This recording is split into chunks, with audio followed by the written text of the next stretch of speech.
Okay.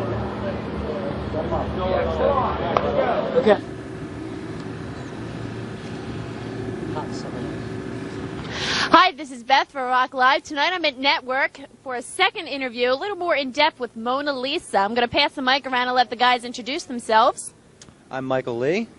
I'm L.A. Roberts. Okay. There we go. Ray St. Michael. Don, just Don. I'm going to let you all guess what they play since they didn't feel like telling you. Okay, there's a couple quotes. The most energy and versatility I've heard in a long, long time, and that's from Jim Milks from Flight 3 Studios. Really? I thought my girlfriend told me that. Okay, no. In your dreams, maybe, L.A.? Okay. What do you have to say about that? That's us. Nothing more. Okay, Kurt McEwen says Mona Lisa's music is tough. Tough? Yeah. It's pretty tough. What do you think? Oh, we're tough. See? Okay, we got some muscle developed. These people, listen to what they're saying. They know what they're saying. These things. Okay, where did Mona Lisa originate from? Where's the band originally? I know a couple of the members, LA's from Brooklyn. I'm from Brooklyn, New York. Okay. And Don is from Jersey. And then we got we're Mike and Ray's from Baltimore. Okay, now Just Baltimore. Just Baltimore, Maryland. how did you come to Baltimore? By car. This is going to be a real fun one. Okay. Why did you come to Baltimore? Actually, I came to Baltimore for a regular job. Actually, this is another job.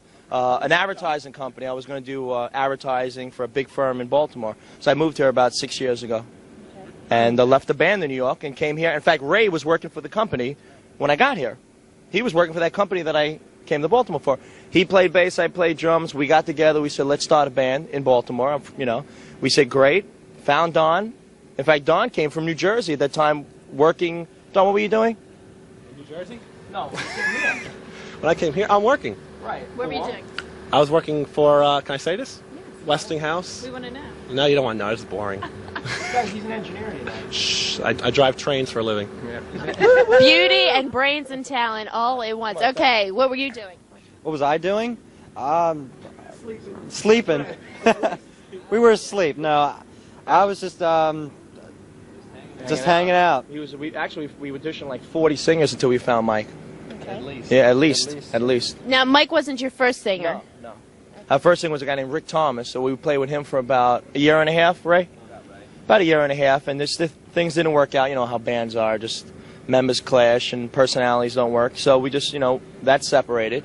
40 singers later, there came Mike. No problem. No problem. Okay, so you were in Baltimore practically 6 years? Is that what you're saying? How long did it take for Mona Lisa to come together? It's not hard to put together a really good band and really pick your members, the right way. Because, not only musicianship counts, but personalities count. So me and Ray's been putting this project together, I would say, totally for about 4 years. At least 4 years already. What exactly does it take to get a band together and to be hot in Baltimore? I know Baltimore sometimes has an image of not being a place for a band to originate. There's an attitude that maybe bands possess in Baltimore that has been known in the past. Have you found that? Have you found it's been hard for a Baltimore band? Baltimore is one of the best rock scenes I've seen. I mean, it's real easy to find good people and a lot of great places to play in Baltimore. Much better than Jersey. Don's from Jersey, which is a big rock capital, and I'm from New York, which is also big, and we played that circuit. We both played. He played the Jersey circuit, I played the New York and Jersey circuit, and Baltimore and Washington is like, is just as good as New York and New Jersey. No doubt about it. Even better. Yeah. More clubs. People support rock and roll bigger. I mean, New York, they're still supporting rap and disco. Here it's like rock and roll all the way. I think the thing with Baltimore is that this is more of a rock and roll town as opposed to like someplace like New York. You have just so many diversified types of music in New York. You've got the rap scene that's going on there. You've got the thrash metal scene. And basically Baltimore is just a rock and roll town. The people here like good, solid rock and roll. And I think Kicks and Child's Play are pretty much a testimony to that. Yeah. Here's a question. I know a lot of bands want to know, how do you get to play Hammerjacks? That's like a pretty prestigious place in Baltimore to play. I mean, it's a lot of national bands. How does a local band get in? Bribery. No. No. Well, I mean, no. It's just a lot of hard. We can't say It's a lot of actually no. The real answer is a lot of hard work. You first start out, of course. Like we started out on a Sunday, the Sunday night, promoting, getting the band popular. You know, we've been around for like say 6 months at the time. Work your way to Mondays, then Thursdays, and in fact, we were playing Hammerjacks right from the very start. I mean, within if you draw a lot of people, then Monday, but after like 8 months, we were starting the headline Friday nights, and ever since that's been a year and a half already. Yeah, it's so like No modesty here. Notice they were playing from the very start. This guy, they didn't start doing basements from the very start. Hammerjacks was booked before we played our first gig. No, seriously. Me and Ray took Mona Lisa as a very professional attitude towards the band. We didn't just come out, let's say, just come out, let's play clubs. We stayed in the studio. We handpicked our guitar playing. We handpicked our singing. And we worked for, I mean, rehearsing every night for months and months and months and months, and then say, now let's play out. I'm saying it wasn't just like, so when we came out strong. Like a fine wine. You had to wait for that correct time. Okay. Right, exactly. Like Boone's Farm. Some bands come out. Moonshine. I mean, some bands come out and they're coming out too premature. They're not ready yet, and we came out ready. Okay. So you were sure of yourself, and that was important to you to make sure everybody was confident. Yeah. All right, the name Mona Lisa. That's, I mean, everyone knows the painting. That's a pretty common household word. Why Mona Lisa? Because we wanted everybody to have a pretty common household word. Couldn't be any simpler than that. Okay, guys. Do you have an album coming out? Do you have one right now? We already have an EP right out now. It's got 4 songs on it. It's called Grounded for Life. That's our original. Yeah, it went platinum. Went platinum, and We've sold out. we did sell them all out. We made about 500, 600 tapes. We made about 5 or 6. 5 or 6, well, 100,000, million, whatever it was. Something like that. We sold them all, and now we're working on our second album, right, as we speak. Okay. As we speak. Now, I know You this... guys see this? We'll be working on that album. All right, now I know for this album, you're actually letting the fans pick. If you go with 10 original songs, you're letting them pick. Now, how does a fan go about picking? Do they write you? Do they follow you around? They scream as loud as they can possibly scream, or they throw shit at you, tomatoes or whatever. If they throw tomatoes, that means that song's out. If they scream and yell, that song's in. And problem is they've been screaming and yelling for all of them, so we don't know what to do yet. It's basically how the crowd reacts to the song. I mean, if we do a song and we stink the place out, one of our own songs, it might hurt our feelings a little bit, but, we know what not to put on the album. And if, people are going crazy and likes a song, and they actually like a song, then we put it on the album. But it usually doesn't happen. The response to the album and the material, has been pretty positive, since we've been playing it out. Right. I mean, in fact, when we get off stage, I feel like there should be like that. I mean, we're pretty close. When we get off stage, people people we know, people we don't know, come up to us and say, that song On the Town or The Name of Rock, I really like that tune, and that's how we get, people actually come up to us, and we write, we say, okay, more people like On the Town, more people like let's record that one, and that's what we go about doing it.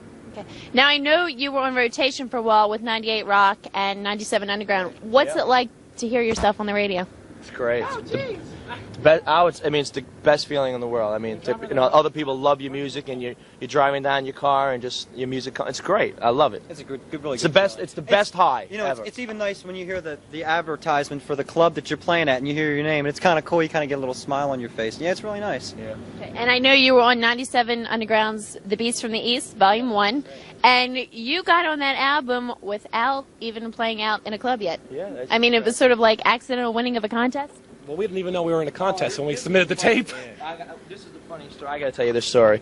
We just recorded. No, rock and roll story. This is it. Wait, who took the tape? I think was it Ricky who took the tape down? We were going to be. We just finished recording our first single, Nightmares, and we just were taking it down to 97 Underground just to say, could you play this on the air? That day was the deadline for the contest, and Ricky goes, could you play this on the air? They go, no problem. Would you like me to enter in the contest? And Ricky goes, what contest? He goes, we're having a contest for a compilation album. And would you like it to be? Ricky said, okay, do whatever you want. He didn't care. Just play my music on the air. 2 days later, they called me up at my house and say, you won. I said, won what? You came in, they said, we came in second. Second out of like 120 tapes. We came in second, not even we didn't want to enter. And that's how we got on the album. Right place at the right time type that's of. That's it. Okay. That's what it is. Right place at the right time. Okay, that's all. Well, that's what the biz is. Who does the writing for the band? Everybody. It's pretty much a collective process. Usually Don will come into the studio with a riff, And, you know, basically everybody will just come in, Ray will figure out what key Don's playing on the bass, and I'll usually write a melody line before I'll actually have words, you know, so I have something to go by, you know, so I can kind of search my soul for the right lyrics and stuff for the part, or for the song. If you ask me a question, I got plenty of answers. Okay. Okay, what's in the future for Mona Lisa? Let me see. Let's see, a big thing coming up in August. Was it 12th to the 15th? We're going down to Myrtle Beach. There's going to be like 40 major labels there from all over the world, and from Atlantic to Epic to I mean, you name it. Everybody. Everybody's going to be there. It's a big music venue. It's going to have they're having the best bands from Canada to Miami. I went from Canada to Miami. How about from Miami to Canada? And we're one of the 40 bands. Actually, wait, I got that wrong. It's 100 labels and 40 bands. We're one of the 40 bands. This is our big opportunity. We're going to be playing in front of all these labels. We got picked. We sent our promo kit to somebody, and they loved it. And so we got, you know, sent down there. Let's hope. I mean, playing in front of all those major labels. They're looking to sign unknown bands, you know. So this is it. This could be our big opportunity. How are you planning for that? We got in the network tonight. And playing out and working on our show. That's it. How else do you plan? Working up new material. That's basically it. Working up new clothes, working up everything. Don starts with the compass, then Right. the blueprints are flowing, you know what I'm saying? Takes me a while. I'm done flowing. Okay, this is Beth with Rock Live. I'm here with Mona Lisa tonight at Network. You're going to be hearing a lot from these guys. Let's wish them luck in Myrtle Beach. Yes, the watch does feature the Mona Lisa logo. Very important. It's hot. Very important. Anybody got a no one's got a T-shirt. No one's got a Mona Lisa T-shirt. Anybody got a Mona Lisa T-shirt? I don't know, but I think I should be given one. But we can discuss that later. We got them backstage. Okay, once again, this is Beth with Rock Live at Network. Keep an eye out for Mona Lisa. There are a lot of things coming up. New album. Come out to hear their show because they really need help deciding. And what's better than picking the songs that you want to hear on the album so you can go out and buy it. You already know what's on it. Stay tuned for more.